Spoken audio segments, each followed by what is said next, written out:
In your pocket, at this very moment, you are very likely to find some rectangular paper, or perhaps circular metal. You know exactly what this is. You can take it to the store and buy whatever you'd like, so long as you have enough of it. But how often have you thought about where it comes from, or what it might be capable of becoming? With pictures of national leaders on your bills and coins, you might believe money was invented by government. You'd be wrong. Let's take a look back through history.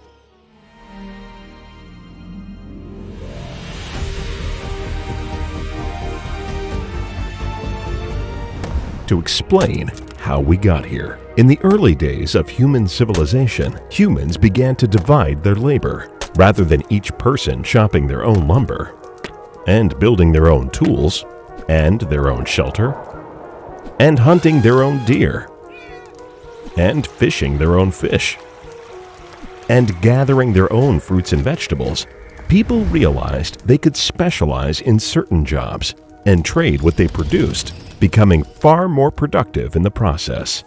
This system is called barter. But barter comes with problems. If you're a fisherman and you need lumber, what do you do when the man with lumber already has so many fish they're rotting, but he loves some vegetables? You could trade your fish with the man who has tools but wants fish, and then trade your tools with the man who has vegetables but wants tools, and then finally trade the vegetables for the lumber you originally wanted. But that's all very complicated and time-consuming. What if, instead, there was one good you could be confident everyone would want, and if you had it, you could trade it for anything? This is the origin of money. First and foremost, a medium of exchange. Money arose all over the world and took many forms.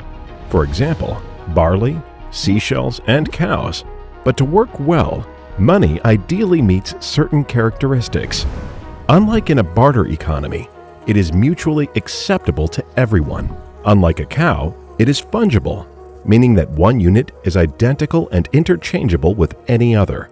It is portable, easily transported, and divisible, so only the necessary amount can be traded. Unlike the barley, it is durable, lasting and able to be used repeatedly.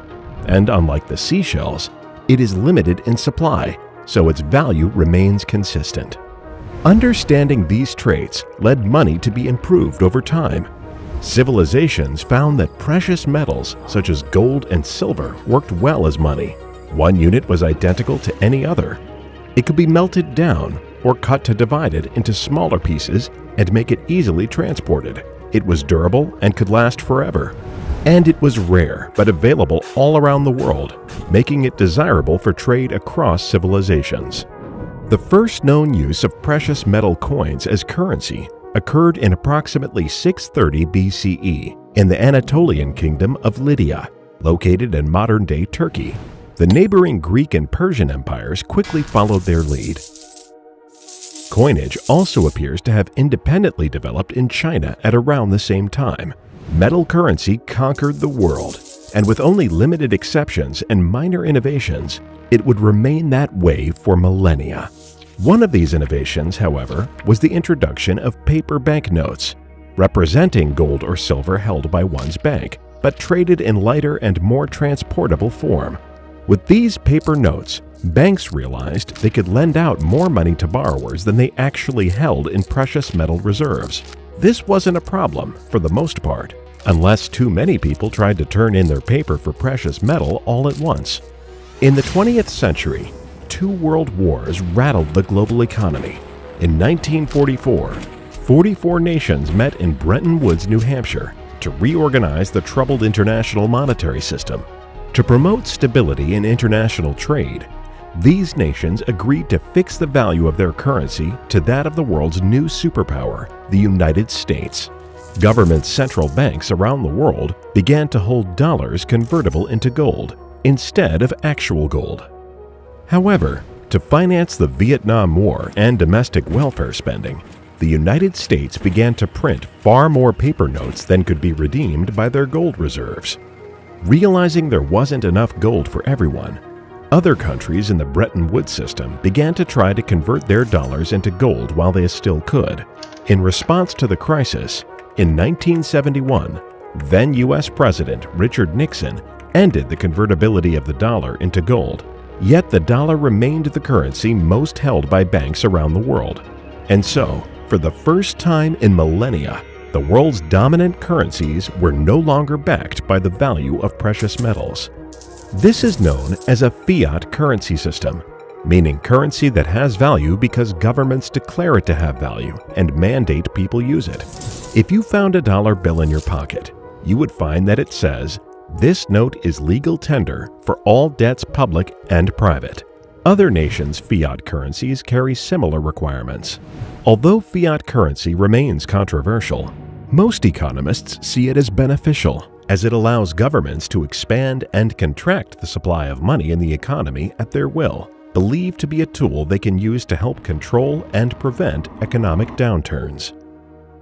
While the US dollar has lost value over the course of the last century, it has remained relatively stable in comparison to many other fiat currencies. The Zimbabwean government, for example, used their ability to control the money supply to print an astounding amount of money in the 2000s, leading the Zimbabwean dollar to lose 99.9% of its value and the government to issue $100 trillion paper notes. But today's fiat money need not be the future's money. Just as money has developed from barley and seashells to metal and paper, it can continue to develop.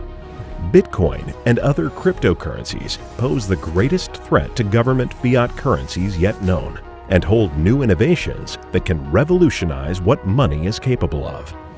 Bitcoin uses peer-to-peer networks to mine new digital coins through a predetermined, predictable, and secure process, leaving the creation and manipulation of money outside the control of any central government authority, just as money once was when it first arose as a market tool.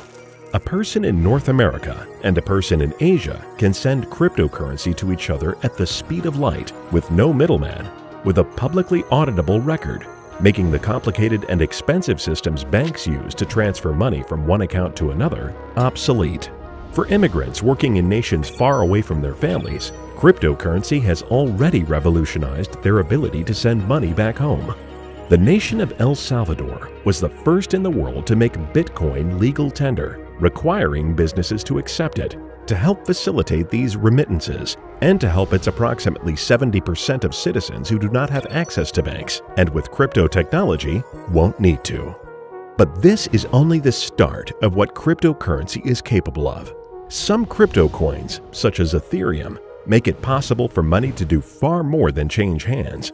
These technologies allow coins to include smart contracts, being programmed to move when certain external conditions are met.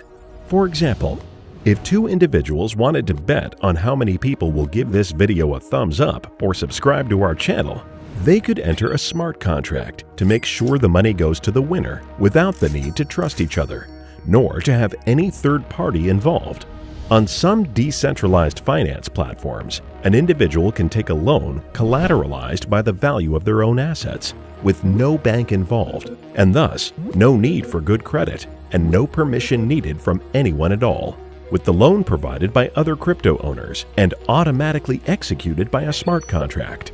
Ethereum also uses its currency as a power source for public records that can keep track of ownership of intellectual property rights or deeds to land or stocks, all in a fully decentralized but secure manner.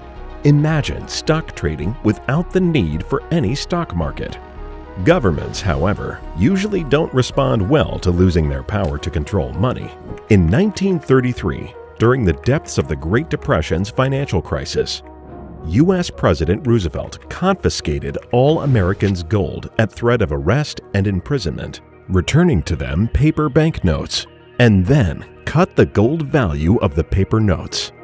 With crypto, not only would governments lose the power to print as much money as they desire, without the need for our current banking system, they'd also lose the ability to force banks to freeze or close the accounts of political dissidents.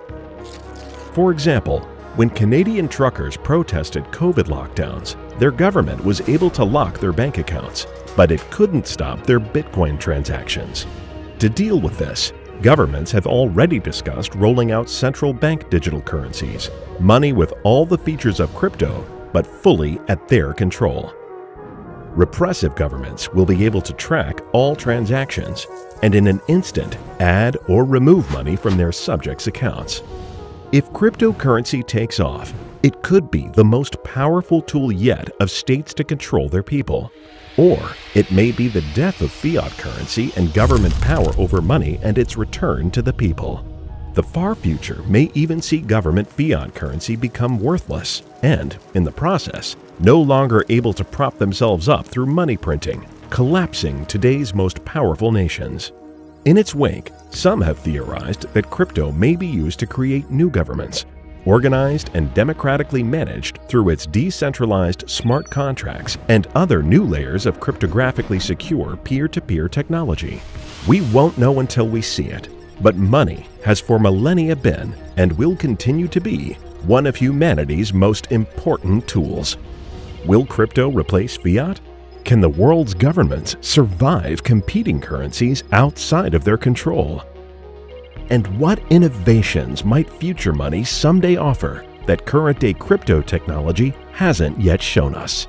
Join the conversation and predict the future with us down in the comments.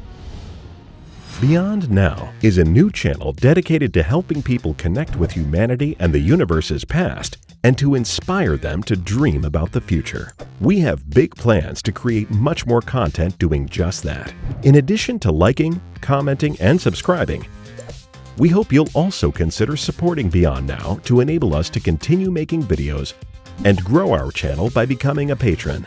Our Patreon offers a community to think big with other supporters and to get early access to Beyond Now videos and bonus content. No matter how you choose to support us, we truly appreciate it. We rely on viewer support, and your help enables us to achieve our goal of spreading human connection and inspiration. Thank you so much for watching and supporting Beyond Now.